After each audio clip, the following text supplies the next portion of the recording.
Hello, everyone, and welcome back. This is Ski. I appreciate you tuning back in today. We won't be doing any attacking or any recruitment this time.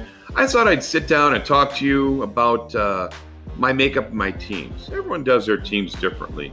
I mean, we don't have the perfect team to make because a lot of it's dependent, or most of it's dependent on who you pull from your polls. I mean, if you're lucky, you get the guys you want. I can tell you in the 2 years plus I've been playing, there's a laundry list of guys that I wish I had, but I still don't.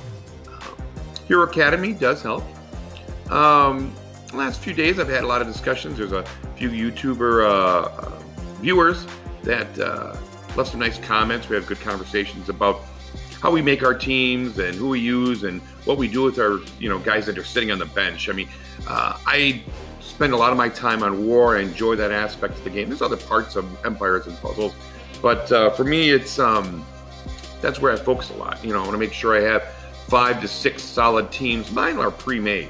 A lot of you shoot from the hip, which is great. You make teams on the fly. You look at the opponent and come up with the best attack team from there. That's great. For me, I keep it simple. I try to come up with a theme. It's my days of playing Magic: The Gathering.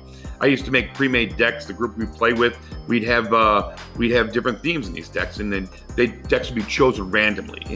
And that's how I treat this part of Empires and Puzzles as well. I try to pre-made main single colors, and that's what I use. I use monocolored teams, and try to come up with a team. But every now and then I run into a hiccup where I've got a new player, a new guy, somebody worthy to put in the team, but I don't know how to get it in there. So I remember when I started playing, a red team was my go-to team, and I laugh because I tell my red team, it used to, I think it'd be a Elena, a Colin, a Sumli, I think a Jean-Francois eventually, and then a Kelly. And, that was my team. If I was going to kick butt, that was the guys that could do it. And since then, a lot of those guys have been retired. In fact, Jean-Francois is in and out of my team. I've never been really lucky to have a great red tank. I've always wanted a Black Knight, or eventually I got a Kagan, but he was short-lived. I think there was a few others that are out there, like Aslar. I'd love to have him as a tank, but he's not in my roster. He's not on the bench. I have like 75-star guys sitting there doing nothing. But that's what I'm trying to figure out, is who I should integrate in my team, what I currently have, and what I can go from there. And I'll take your comments. I love to have a discussion. Currently, my team, as you can see, consists of 2 Elenas. I love putting them in those slots. What it is when they activate, usually they activate together, everybody on the team now counters. So anybody who hits us is hitting back. If you've watched any of my battles in war with the red team, if they can get their stuff going, I'm looking for slow and average teams for them to fight so that they can get their abilities first and watch the opposition kill themselves by attacking. Things like that I get excited about. So those are staples. I love the Elenas. I wish I could get them emblemed up. I gave them each, I think, 7 emblems. Hopefully over the next year, they'll finally get to 20. And wow, I think together those guys will be unstoppable.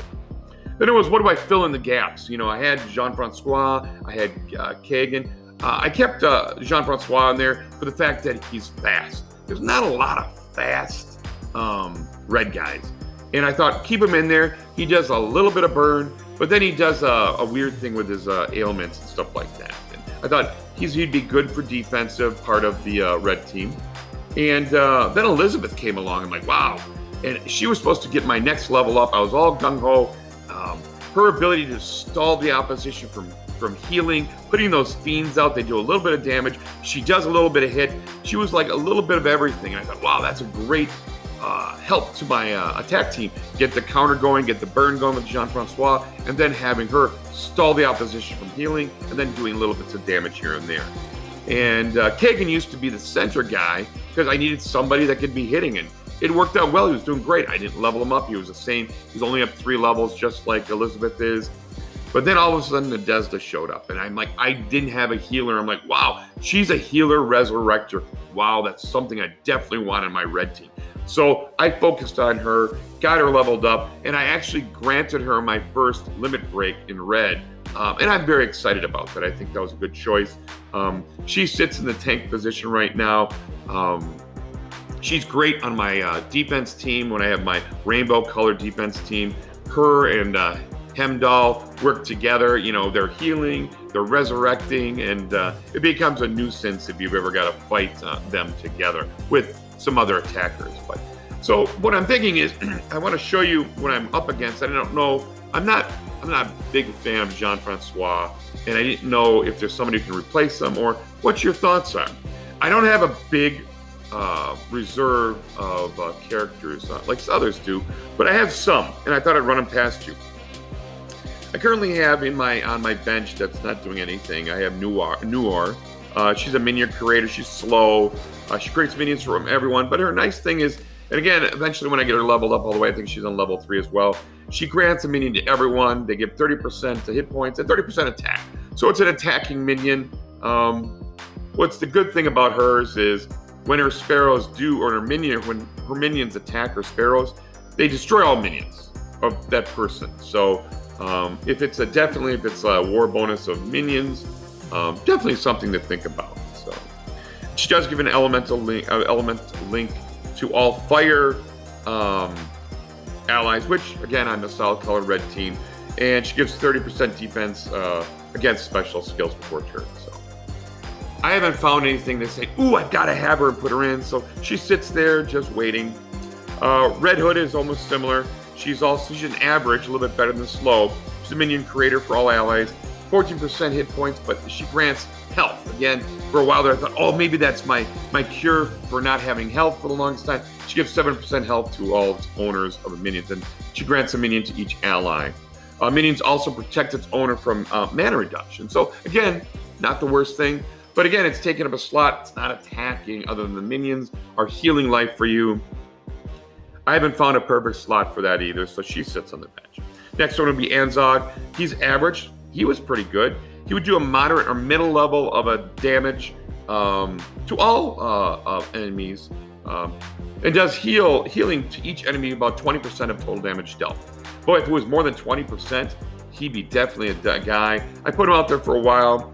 His elemental link gives all fire allies a mid-level percent defense against ice. So if I was attacking an all ice team or blue team, yeah, this guy would definitely be somebody in there. It does it for 4 turns. But again, use him for a while, and he got phased out. Next one was Kagan. I was so excited. I finally got somebody who could be a tank. He's slow. He deals a large percent damage to target and nearby enemies.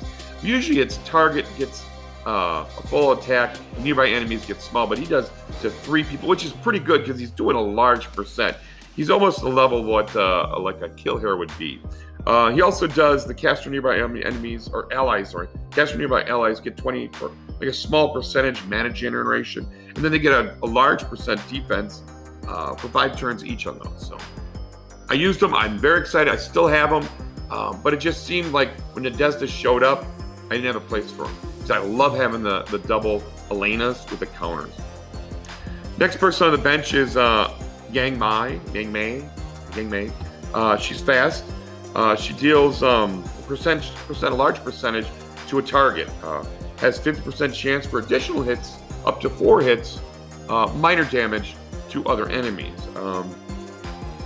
And also the caster gets the following. It can get a stack of up to 10 max, an additional 5% attack.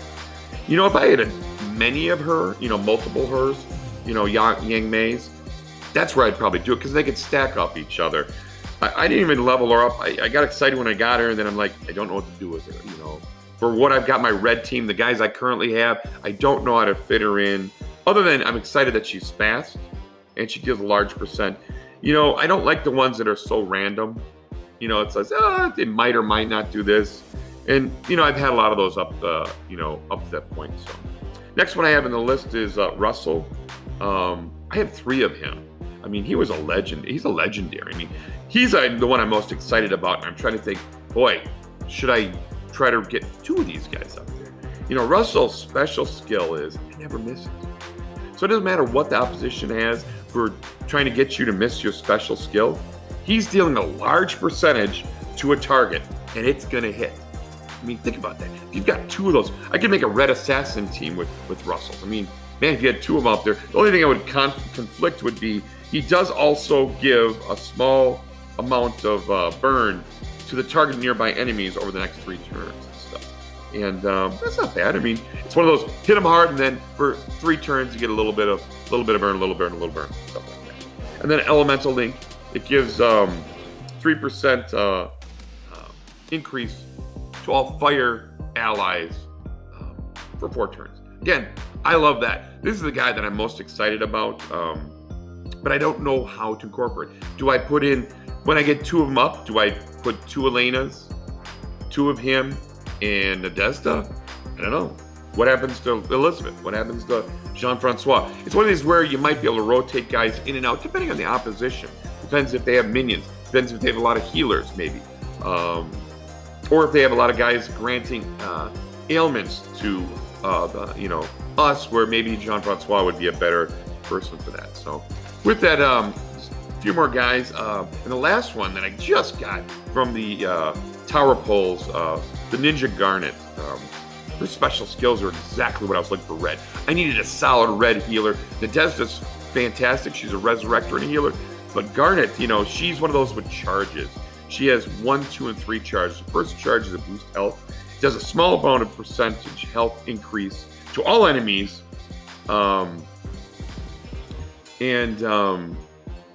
That's phenomenal. I mean, and all allies are immune to status ailments for 2 turns.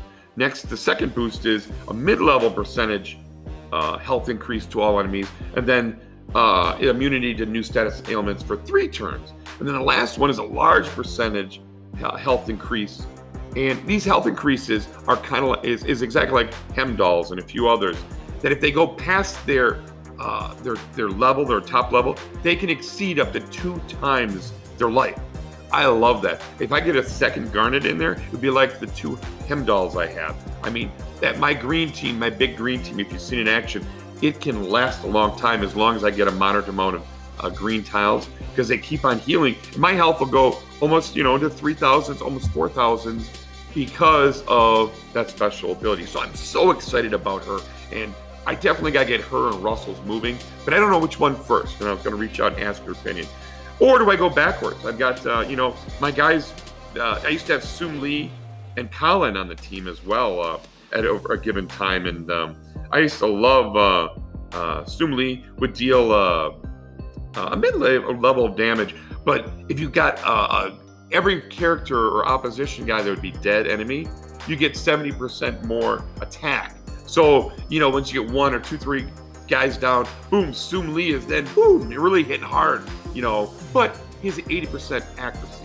So it seemed like that random, the time I really needed him to hit, he failed. And then I'd be taking on the chin and lose because he wasn't as sure, or he wasn't 100% or a better chance than 80% on that. I mean, if he's going to do 800 damage, it better be landing and stuff.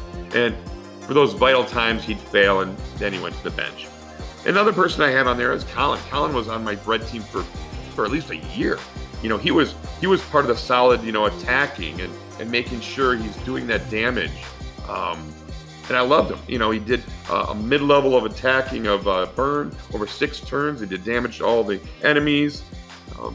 So do I go backwards and get him? I don't know. I got tons of other 4 stars that just sit there. Don't even know what to do with them, because I try to for war to make it just mainly 5 stars. I got Mac, I got Aodin, I got Carol, I got Shale, I got Cillian, I got Sumotomo, I got Wilbur, I got Guardian Falcon, I got Echo Burborg, I got Ferrant and Shattery. I mean, these are all great 4-star characters. It's just you can't level up all at once. And well as I, it takes months to finally get them to where they need to be sometimes. If you don't have ascension materials, you falter. So with that, I just thought I'd reach out to you and ask your opinion. So I'm open to suggestions. I'd like to hear back from you. Leave something in the comments. And as always, check out some other content on Ski. We try to mix it up, do different things like this. So hit that like, share, and subscribe button as always. And I will check you out on some other content. And this is Ski out.